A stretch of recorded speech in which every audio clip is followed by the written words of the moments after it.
네, Good morning. 좋은 아침입니다. 오늘도 하나님 안에서 위로를 받으시고 또 하나님 안에서 격려를 받고 힘을 얻는 그런 귀한 하루가 되시기를 소망합니다. 오늘 본문은 시편 41편 말씀입니다. 제가 봉독하겠습니다. 가난한 자를 보살피는 자에게 복이 있으며 재앙의 날에 여호와께서 그를 건지시리로다. 여호와께서 그를 지키사 살게 하시리니 그가 이 세상에서 복을 받을 것이라. 주여, 그를 그 원수들의 뜻에 맡기지 마소서. 여호와께서 그를 병상에서 붙드시고 그가 누워 있을 때마다 그의 병을 고쳐 주시나이다. 내가 말하기를 여호와여 내게 은혜를 베푸소서. 내가 주께 범죄하였사오니 나를 고치소서 하였나이다. 나의 원수가 내게 대하여 악담하기를 그가 어느 때나 죽고 그의 이름이 언제나 없어질까 하며 나를 보러 와서는 거짓을 말하고 그의 중심에 악을 쌓았다가 나가서는 이를 널리 선포하오며 나를 미워하는 자가 다 하나같이 내게 대하여 수군거리고 나를 해하려고 꾀하며 이르기를 악한 병이 그에게 들었으니 이제 그가 눕고 다시 일어나지 못하리라 하오며 내가 신뢰하여 내 떡을 나눠 먹던 나의 가까운 친구도 나를 대적하여 그의 발꿈치를 들었나이다. 그러하오나 주 여호와여 내게 은혜를 베푸시고 나를 일으키사 내가 그들에게 보응하게 하소서. 이로써 내 원수가 나를 이기지 못하오니 주께서 나를 기뻐하시는 줄을 내가 알겠나이다. 주께서 나를 온전한 중에 붙드시고 영원히 주 앞에 세우시나이다.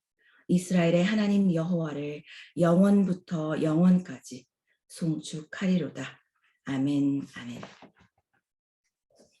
네, 다윗의 시편은 자신의 처한 모든 상황을 하나님께 고백하는 그러한 시입니다.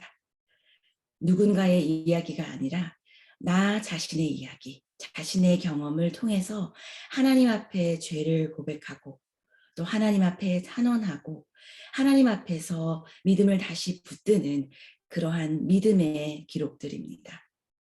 오늘 본문도 다윗이 하나님과 동행하며 살아온 그 시간들을 되돌아보는 그러한 시입니다. 다윗이 어떤 힘든 시간을 경험하였는지 또 그 시간들을 하나님이 어떻게 다윗과 함께하여 주셨는지 하나님의 그 크신 존재 안에서 그가 경험한 그 사건들을 조명하면서 과연 하나님은 그의 인자하심으로 다윗을 돌보아 주신 하나님이시다라는 것을 찬양하는 그런 고백의 시가 됩니다. 다윗은 오늘 1절 말씀에 큰 전제를 내걸고 있습니다. 가난한 자를 보살피는 자에게 복이 있으며 재앙의 날에 여호와께서 그를 건지시리로다 하는 말씀입니다. 다윗은 그의 인생의 한 시점에서 오늘 1절 말씀을 스스로 고백하면서 그의 인생을 뒤돌아보고 있습니다. 가난한 자를 보살피는 자에게 복이 있다. 다윗은 어떠한 의미로 이렇게 가난한 자를 보살피는 자에게 복이 있다라고 고백하는 것일까요? 가난한 자라는 것은 단지 경제적으로 가난한 자를 말하지 않습니다. 여기 본문에 쓰인 가난하다라는 단어는 연약하다라는 의미를 가진 동사입니다. 경제적으로 가난한 자이거나 또 육신적으로 연약함을 가진 자이거나 인생이 외롭고 힘든 그러한 자이거나 또 영적으로 낙심한 가운데 처해 있는 그런 사람들을 의미합니다. 포괄적인 단어로서 다양한 상황에 있는 사람들, 여러 방면에서 우리의 도움과 보살핌이 필요한 자들을 지칭하는 그런 말입니다. 다윗이 늘 그런 자들을 마음에 두고 보살피면서 그런 자들을 그저 지나치거나 간과하지 않고 늘 돌보며 살아온 것이 아닌가 생각됩니다. 그러니 그렇게 연약한 자들을 보살피는 자에게 복이 있다라는 것을 고백하게 되는 것인데, 어떤 복이냐 하면 그 후반부의 말씀처럼 재앙의 날에 여호와께서 건져주시는 그런 복이 있다라고 고백하는 것입니다.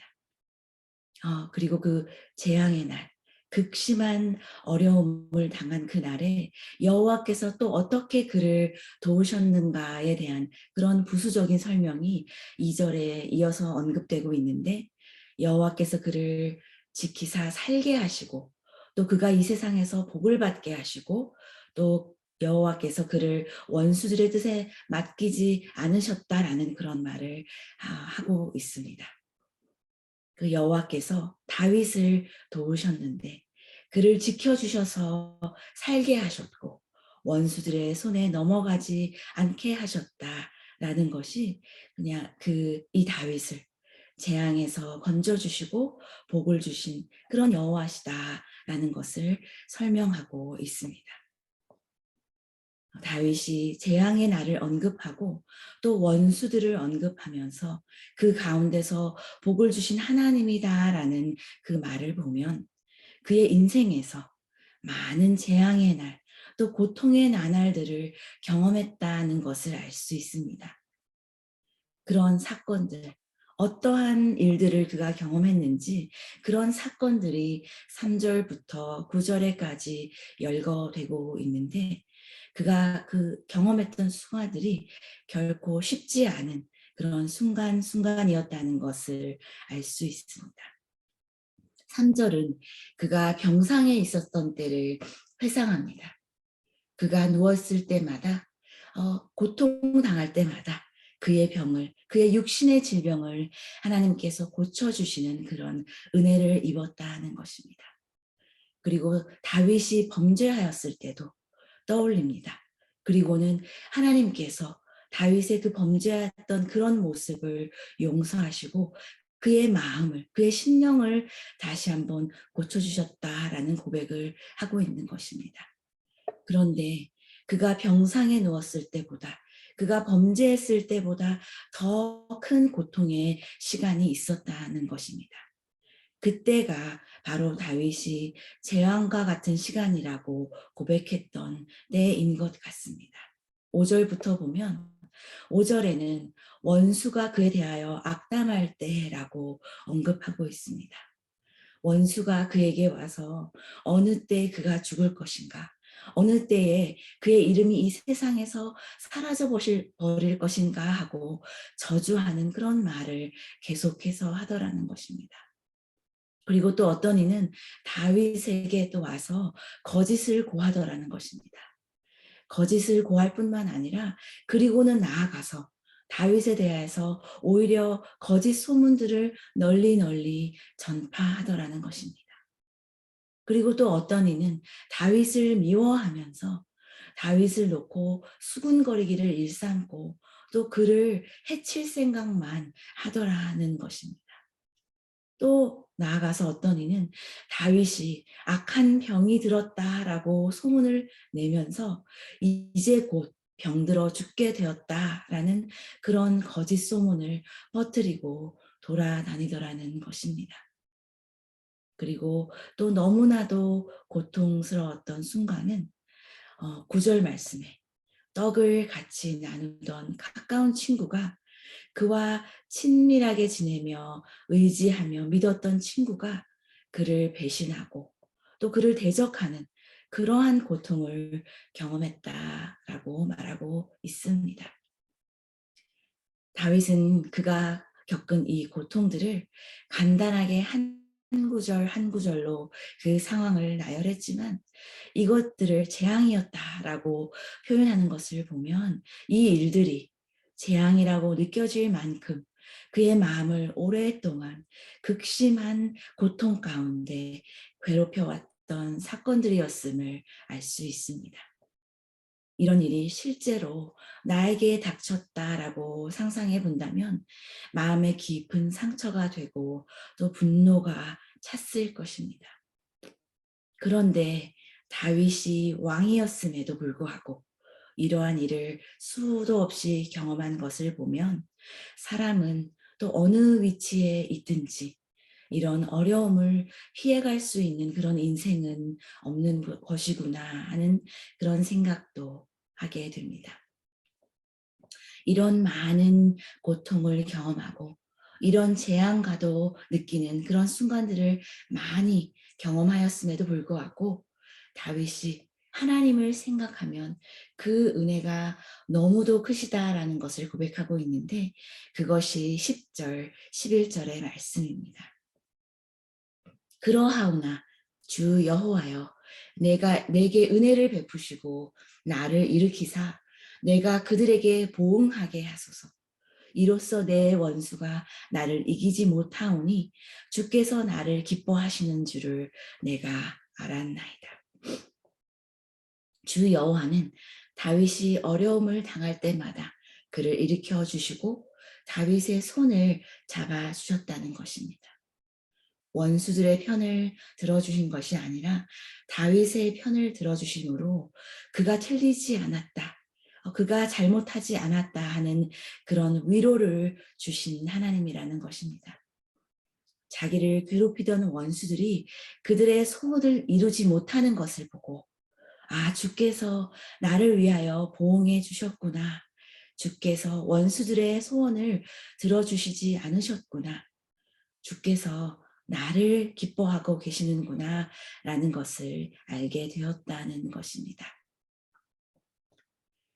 그 부족한 다윗이지만 하나님께 많은 범죄를 또 저지른 다윗이지만 다윗이 그 심중에 지니고 있었던 그 진실함, 다윗의 그 가난한 자를 향한 연약한 자를 향한 그 긍휼한 마음, 다시 말해서 1절에 다윗이 내걸었던 가난한 자를 보살피는 자에게 복이 있으며 재앙의 날에 여호와께서 그를 건지시리로다 고백한 그 전제 그 말씀처럼 하나님이 다윗의 그런 마음을 기뻐하시고 재앙의 날마다 힘들었지만 고통스러웠지만 그를 건져주시고 그의 편을 들어주셨다는 것입니다. 연약한 자를 돌보아온 그 다윗의 마음을 기뻐하셔서 고난의 시간에 다윗의 손을 잡아주셨다는 것입니다. 결국 다윗이 하나님 앞에서 긍휼한 마음을 가지고 살았다는 것을 알 수 있습니다. 그가 그의 삶을 돌아보면 하나님 앞에서 많은 죄를 또 범하고 하나님의 그 심판도 받았지만 한 가지 그래도 그가 늘 마음에 품고 살았던 그 한 가지는 연약한 자들, 그 연약한 자들을 돌보며 살았다라는 것인데 그것이 하나님께서 다윗을 귀하게 여겨주신 것이다라고 고백하는 것입니다. 그것이 하나님이 기뻐하시는 마음이기에 다윗을 하나님께서 재앙을 만날 때마다 피할 길을 주시며 건져 주셨다라고 고백하는 것입니다. 다윗은 한마디로 선포합니다. 13절 말씀에 이스라엘의 하나님 여호와를 영원부터 영원까지 송축할지로다. 아멘, 아멘. 하나님을 영원히 높여드리며 찬양드리기를 원한다는 다윗의 고백입니다. 고통 중에서도 건져주신 하나님, 어려움 가운데 처한 그런 재앙 가운데 있었던 다윗을 지켜주신 하나님으로 인하여 하나님을 영원히 찬양할 수밖에 없다 하는 그런 고백을 다윗이 하고 있는 것입니다. 우리도 많은 사람들을 만날 것입니다. 경제적으로 힘든 사람, 마음이 영혼이 또 가난하고 연약한 사람들도 만날 것입니다. 육체적인 질병과도 싸우는 환우들을 만나게 되고 또 영적으로 낙심한 그런 형제 자매들도 만나게 될 것입니다. 이런 성도님들을 이런 형제 자매들을 우리가 지나치지 않고 우리가 간과하지 않고 겸손하고 진실한 마음으로 위로하고 보살필 때에 하나님께서는 다윗에게 축복하여 주신, 재앙에서 건져주시고 어려움에서 지켜주시는 그러한 복을 베풀어 주실 것입니다. 하나님이 기뻐하시는 그 마음, 하나님이 기뻐하시는 그 일을 묵묵히 감당하며 살아갈 때 하나님은 우리의 삶을 인도하여 주시고 우리를 이끌어 주시며 우리에게 늘 위로와 또 보호하시는 그런 복을 허락하여 주실 것입니다. 내가 어떠한 모습으로 하나님 앞에서 살아갈 것인가? 내가 어떠한 하나님의 그 선한 모습을 나의 삶을 통해서 드러낼 것인가 고민하기를 원합니다. 하나님, 나에게 하나님 형상대로 지어주신 우리의 그런 모습들, 우리의 내면적인 모습을 통하여서 우리가 하나님을 드러내고 또 하나님의 선한 그러한 모습들을 드러내며 살아가는 우리가 되기를 소망합니다. 그러한 마음을 우리 마음속에 품으며 또 오늘도 어떠한 하나님의 선하심을 드러낼까 고민하며 살아가는 가운데 하나님께서 우리를 지켜주시고 보호하여 주시는 그러한 복을 누리게 하실 것입니다. 오늘도 주님께서 주시는 그런 귀한 마음을 품으며 살아가시는 우리 모두가 되시기를 소망합니다. 기도하겠습니다. 하나님 아버지, 아버지께서 저희를 찾아오시고 보살펴 주시듯이 저희도 연약한 자들을 돌보는 긍휼한 마음을 허락하여 주시기를 원합니다. 그것이 하나님이 기뻐하시는 마음이며 바로 아버지의 마음이신 것을 아오니 우리도 아버지 닮은 그 마음으로 인하여 하나님께서 어려운 날에 재앙의 날에 지켜주시는 복을 누리게 하여 주시옵소서. 예수님의 이름으로 기도합니다. 아멘. 네, 기도의 제목을 나누겠습니다. 말씀을 기억하시면서 우리도 그러한 마음을 품으며 살아가기를 기도하기 원합니다. 그리고 우리 가운데 계신 그런 많은 어려움 가운데 계신 성도님들을 위해 기도하기를 원합니다. 어제 수술을 받게 되신 김영수 집사님을 위해 간절히 기도하기를 원합니다.